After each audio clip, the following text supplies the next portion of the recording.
After Rubberman is hit by a death ray during a Justice League mission, the other members of the League take advantage of Patrick's distraction and defeat the villain. However, when Rubberman starts complaining that he was in a lot of pain because of that ray, nobody in the League really cares, thinking that he was just for free, like always. Now feeling a bit disrespected, Patrick goes home and starts cursing the Justice League behind its back, thinking of getting some sleep to see if he could regenerate from that death ray. However, after a few hours, the Rubberman wakes up and realizes that he wasn't regenerating, but in fact, quite the opposite, since in the meantime, his arm had melted almost completely. And now a little worried, Patrick wraps a plastic bag around his arm and runs back to the Justice League, trying to tell them what was happening and once again being ignored, since they thought, again, that he was just joking.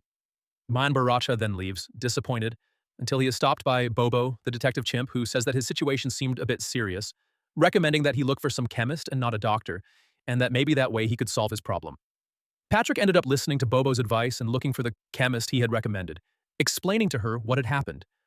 But listening to the story of the Rubber Man, Dr. Vera does an analysis and says that his body was decomposing at a molecular level, adding to this that this would eventually happen to him, and that the bloody death only accelerated the process, which was also practically irreversible. Patrick then laughs at the situation and simply accepts that he was dying, soon then going home disappointed, thinking about how he wasted his life, ruining his marriage, and being an absent father to his son. However, now with his son Luke in mind, Patrick realizes that if his powers were killing him, they would eventually also kill Luke, who inherited his mutant genes.